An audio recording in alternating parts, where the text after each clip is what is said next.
Inilah Mbak Andrin dia.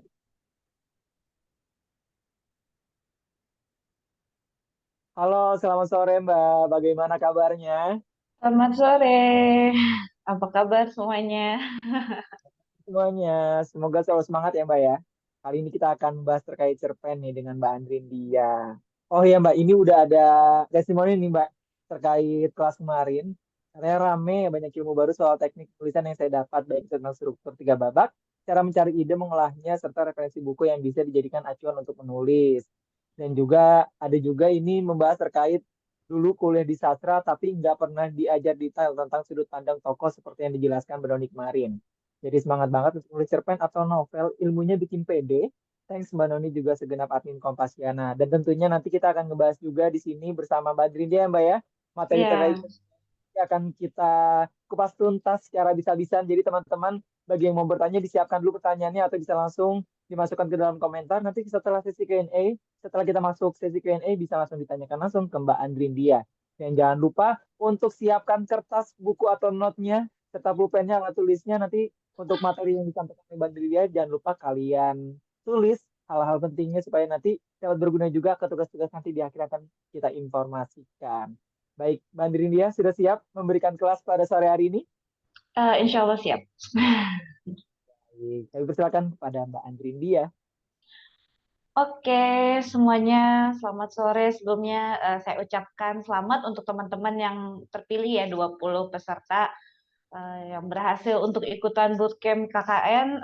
Saya harap semoga ini saya disclaimer dulu, saya hanya sharing dari dan saya karena saya menurut saya tuh belajar itu tidak pernah berhenti karena saya juga masih terus belajar. Kali ini saya akan membawakan materi pengenalan cerpen dan eksplorasi unsur cerpen. Oke. Nah, sebelum dimulai kita kenalan dulu yuk. Saya Adrin Diarianiza, bisa dipanggil Adrin. Selain editor di Gramedia Writing Project, saya juga seorang penulis. Ini saya udah ada foto-foto karya saya, novel, karya teranyar, ada Hours, ada Passioner All Letter. Ya, Alhamdulillah Passioner All Letter ini sudah wahanakan ya. Mungkin kemarin sempat lihat di FYP atau di mana gitu, ada cuplikan-cuplikan Amanda Manopo jadi tukang nagih utang. Nah, itu berasal dari novel saya. Dan selanjutnya ini juga novel-novel saya dari tahun 2012 saya mulai nulis. Dan sebenarnya sebelum menulis novel, saya memulainya dari cerita pendek juga. Dari ikutan ada lomba, antologi masuk diterbitkan, itu saya juga mulainya dari cerita pendek seperti teman-teman. Berikutnya, ini mungkin ya eh, pasti teman-teman udah tahu lah ya, cuman ini mungkin akan dijelaskan, dijabarkan kembali. Sebenarnya apa sih itu cerpen? Cerpen itu singkatan dari cerita pendek. Biasanya terdiri dari 1.000 sampai 5.000 kata, karena kalau udah lebih dari itu, 10.000 kata itu udah termasuk novela. Lebih dari itu lebih baik bikin novel sekalian. Dan cerpen itu masuk ke ranah cerita fiksi. Dan tiga, cerpen itu hanya menggambarkan sebagian kecil atau suatu peristiwa dari perjalanan hidup tokoh-tokohnya. Bisa berikutnya, nah eh, dari nulis cerpen dan nulis novel sebenarnya perbedaannya apa sih? Kalau diibaratkan menjadi atlet, kalau pelari nih ya, kalau cerpen itu kayak sprinter, pelari jarak pendek yang memang 100 meter udah lari selesai gitu. Dan kalau novel lebih kayak pelari maraton ya memang endurance-nya yang harus sampai 41 kilometer segala macam gitu kan lumayan. Jadi membuat cerpen dan membuat novel itu memiliki eh, apa namanya yang beda gitu cara menangani cara proses untuk membuat cerpen dan novel. Dan apalagi kalau dilihat dari wadahnya, cerpen itu memiliki wadah yang lebih terbatas. Dan untuk novel, dia ruang gerak untuk penulisnya itu lebih bebas. Nah, kita lanjut ke lebih fokus lagi ke karakteristik cerpen. Jadi karakteristik cerpen itu apa sih gitu? Dia harus singkat dan padat. Karena ini yang kenapa singkat dan padat yang tadi saya sudah bilang bahwa wadah dari cerita pendek itu terbatas. Jadi ini harus mendorong penulis untuk menyampaikan ide ceritanya, kesimpulan yang ingin disampaikan oleh penulis itu lebih cepat didapat oleh pembacanya. Lalu fokus satu ide dan konflik. Berbeda dengan novel yang mungkin banyak subplot atau apa, kalau cerpen harus fokus pada satu ide konflik gitu.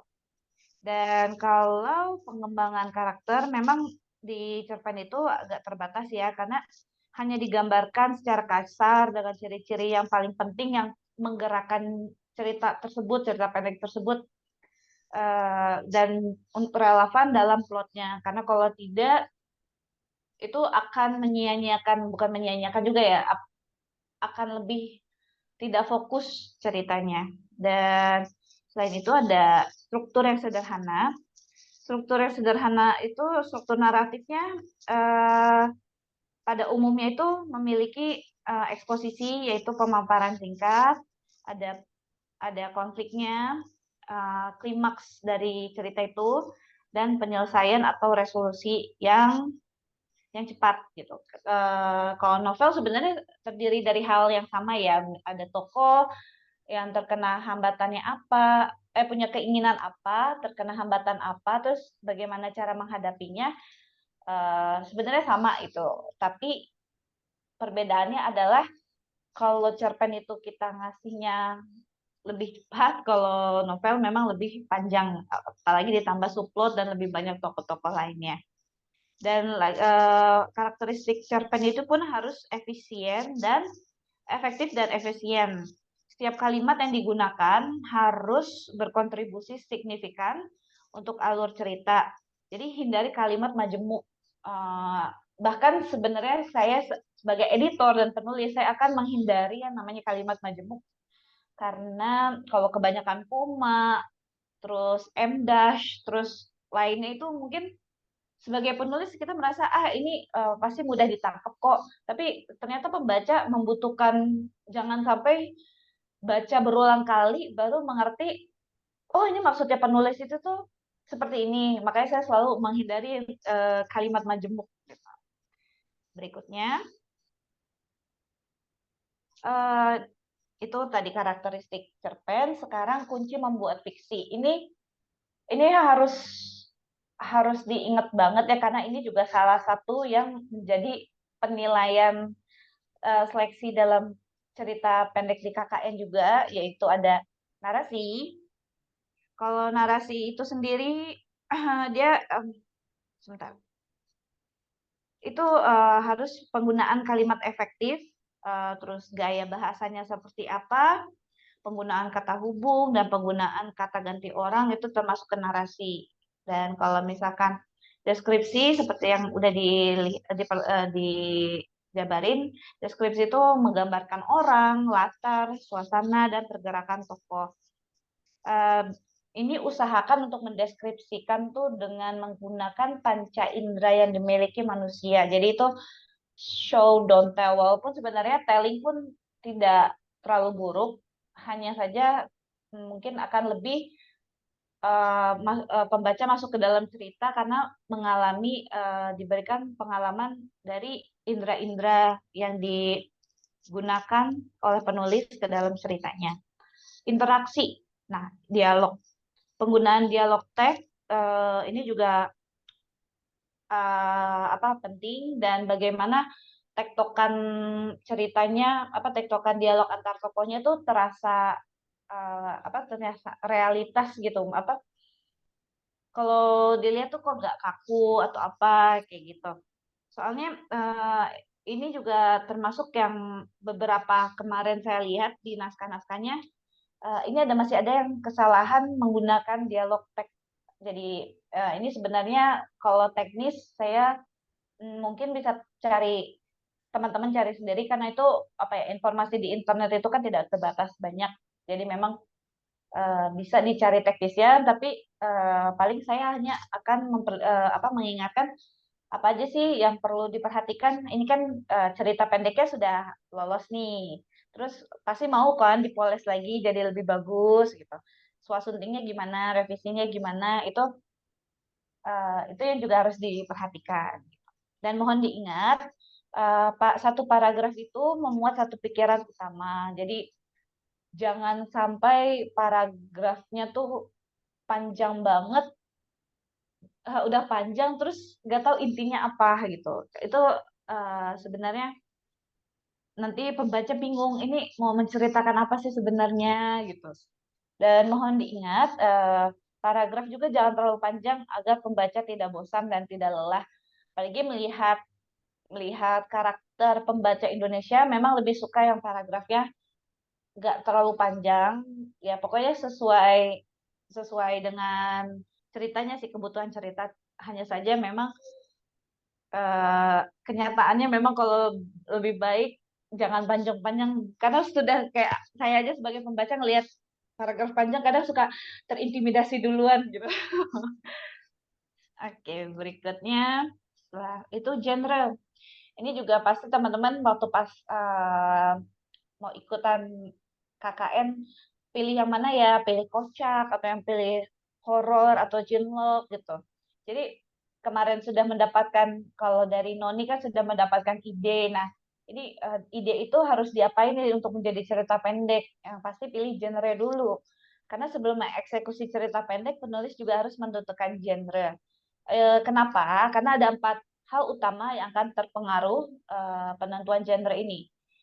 Genre, ya, gaya bahasa. Jadi kalau bayangin dong, kita mau nulis yang kocak tapi gaya bahasanya nyastra, sastra banget gitu.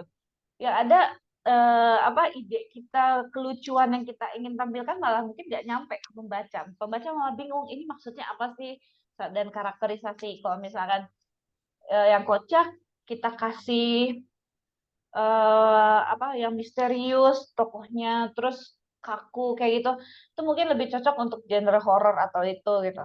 Dan tipe kedalaman konflik, kalau yang kocak mungkin ya mungkin agak ringan ya karena ini ingin lucu-lucuan. Terus kalau ternyata horor ya memang agak mendalam karena ada kejadian accident atau insiden di situ.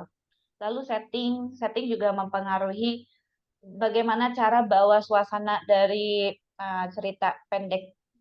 Misalkan ya kalau yang horor pasti settingnya akan digambarkan secara mencekam. Kalau yang apa, kocak atau cinlok mungkin yang lebih manis-manis, yang unyu-unyu gitu. Berikutnya unsur cerpen. Nah, misalkan kita udah punya ide nih, sudah menentukan genrenya juga. Terus kira-kira unsur cerpennya apa aja sih sebenarnya gitu. Bentar. Pertama ada plot. Plot itu cerita ya, yang tadi saya udah jelaskan. Plot adalah yang ada eksposisinya, pemaparan singkat, terus ada konfliknya, klimaksnya itu, dan juga ada resolusi. Kan kalau untuk setting itu juga menggambarkan latarnya tuh di mana sih gitu. Terus waktunya yang menciptakan konteks bagi peristiwa peristiwa dalam cerita. Kalau karakter sendiri ya seperti cerpen yang lain gitu ya, karakter-karakter dalam cerpen itu sebenarnya dapat digambarkan dengan cara yang mendetail atau kasar tergantung pada kebutuhan cerita kita. Isinya bisa protagonis, antagonis, atau yang figuran yang memang cuma numpang lewat tapi memang berpengaruh ke dalam signifikan ke ceritanya, itu oke. Lalu konflik. Konflik itu sebenarnya inti dari cerita yang mendorong alur. Konflik dapat berupa konflik internal dan juga eksternal. Kalau konflik internal itu sendiri itu konflik yang dialami dari diri karakter, kayak misalkan dia memang tidak percaya diri dengan mungkin dengan penampilannya.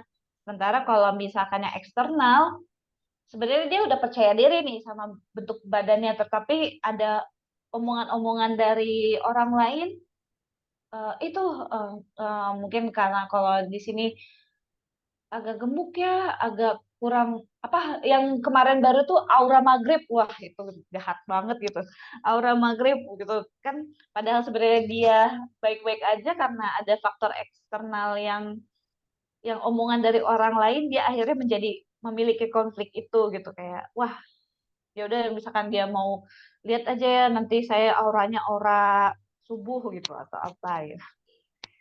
Em, dan gaya penulisan ini unsur yang penting juga karena ini tuh bagaimana cara penulis menyampaikan cerita. Karena ini sangat berpengaruh ya bagaimana cerita pendek itu diterima dan dinikmati oleh pembaca. Berikutnya, nah ini mau bedah cerpen KKN yang kemarin saya baca, salah satunya Sambaria. Linknya ada di situ. Mungkin teman-teman Kompasiana, teman-teman KKN bisa dimasukkan linknya ke bagian chat ya. Ini penulisnya Claudia, Ibu Claudia Magani. Nanti mungkin teman-teman bisa sambil lihat gitu. Karena kalau saya kemarin baca ini termasuk yang dari unsur-unsur cerpen dan karakteristiknya pun oke gitu.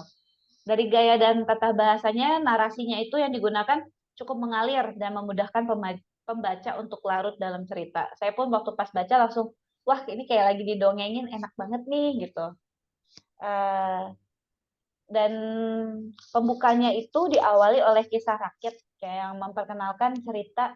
Menurut saya ini makanya yang cerdas ya, kayak saya ini benar gak ya, emang ada cerita ini beneran ya, ada dongeng yang kayak gini ya. Aduh, jadi menurut saya itu terlihat prominent ya, menonjol, dan kesalahan dalam penulisan tidak terlalu fatal dan cukup rapi dengan kronologi cerita yang runut. Jadi uh, apa ya, saya baca bacanya itu jadi as pembaca bukan as editor lagi. Itu salah satu yang menurut saya hal yang menyenangkan ya, karena kalau saya membaca sesuatu naskah atau sesuatu cerita as editor itu tuh kayak kayak nggak menikmati, kayak ini harusnya begini nih, oh ini harusnya tanda bacanya begini gitu, jadi nggak menikmati ceritanya gitu.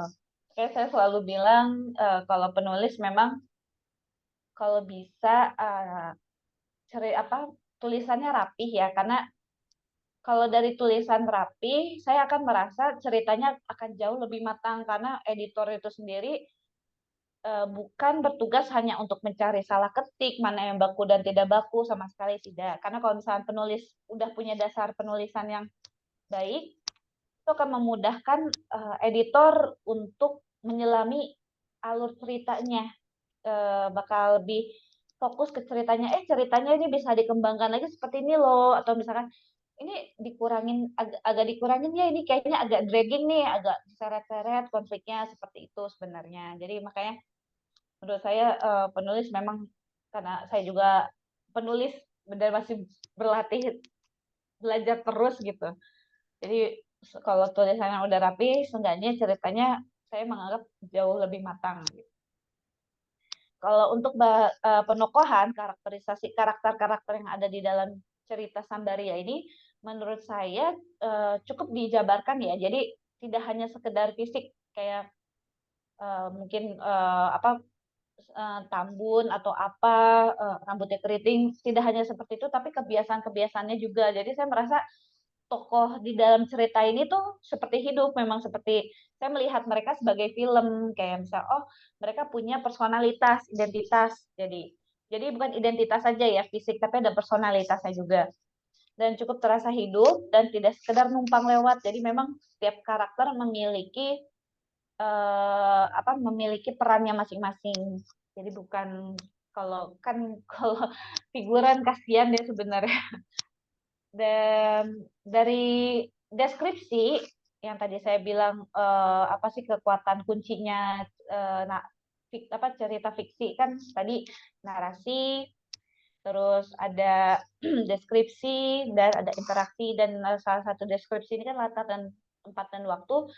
Menurut saya itu tidak hanya dijadikan tempelan, namun juga dijelaskan bagaimana keadaan lokasi KKN-nya gitu.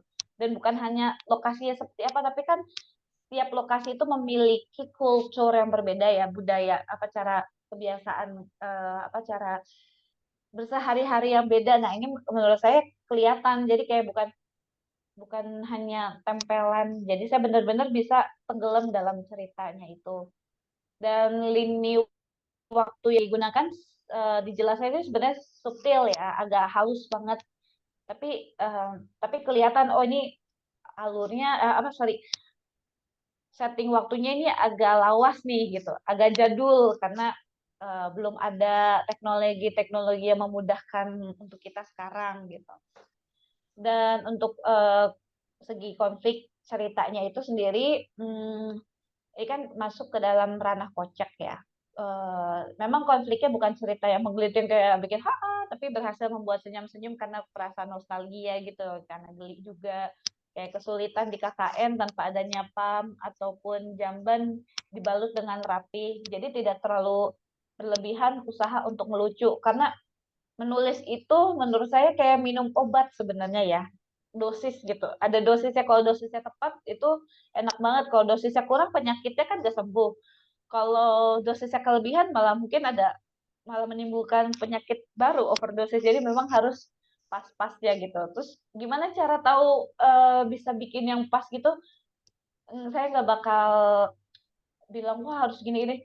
Ya harus banyak menulis, memang banyak menulis, banyak membaca, karena dengan hal itu penulis akan peka, karena menurut saya kepekaan penulis itu sangat penting.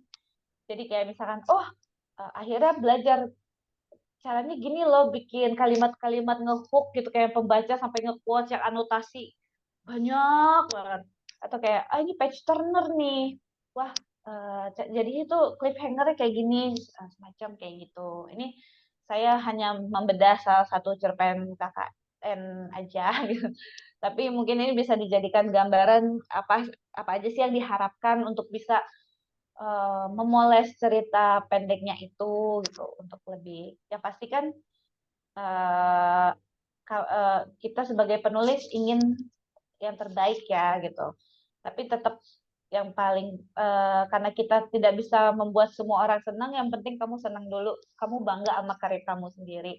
Yang pasti lewat tulisan kalau saya tuh lebih untuk mengekspresikan diri ya daripada mengimpresikan orang lain gitu. Oke, berikutnya. Nah, ini yang perlu diperhatikan untuk revisi atau untuk apa swasembada atau nantinya, pastikan sebelum dibukukan pasti akan ada proses untuk revisi atau ini penggunaan ini bukan rata-rata yang saya baca kemarin dari seleksinya itu penggunaan dialog teks yang kayak perhatikan penggunaan tanda bacanya, yang contoh kan yang contoh aku sayang kamu koma ditutup kutip dua ucap tita, itu tuh ada yang bilang ada yang nulis aku sayang kamu titik terus pakai ucap, nah itu salah. Nah itu teknis-teknisnya bisa dicari sendiri, dikembangkan sendiri. Eh, jadi seperti apa sih yang benar dialog teks itu gitu, dialog action tuh kayak gimana itu, biar ini penting karena kenapa penting dialog teks itu selama uh, pembaca bisa jelas oh yang lagi ngomong tuh ini gitu, dan bisa memperlihatkan karakterisasi tokohnya itu lebih lebih lebih kuat ya, misalkan kayak aku sayang kamu ucap Tita sambil memainkan rambutnya, itu kan apa memasukkan nyawa ya ke dalam karakter di tulisannya gitu. Dan ini sebenarnya agak fatal ya, saya bilang dia bakal, saya bisa membedakan penulis yang banyak baca dan tidak banyak baca ya gitu. Padahal harusnya penulis itu udah harus banyak baca. Penggunaan di untuk imbuhan dan di menunjukkan tempat, kayak contoh kalau di Bandung itu memang dipisah karena kan menyatakan tempat. Kalau ada yang dibaca itu harusnya disatuin, bukan dibaca gitu. Kecuali dibayar di muka ya. Kalau dibayar di muka kan, kalau dipisahin malah dibayar di muka gitu, Bu.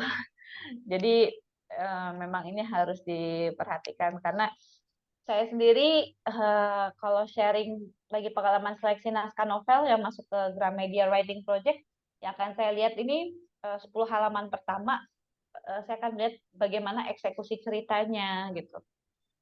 Dan ya itu memang penting ya. Dan setting bisa diperkuat kembali ya, kayak misalkan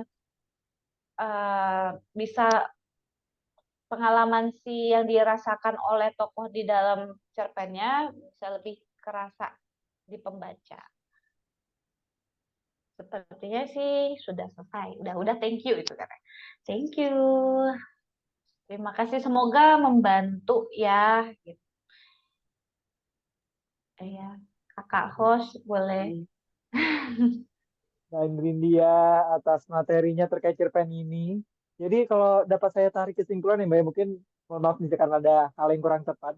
Jadi cerpen itu merupakan sebuah tulisan dengan struktur yang memang lebih sederhana, di mana ada satu ide atau konflik secara efektif dan efisien.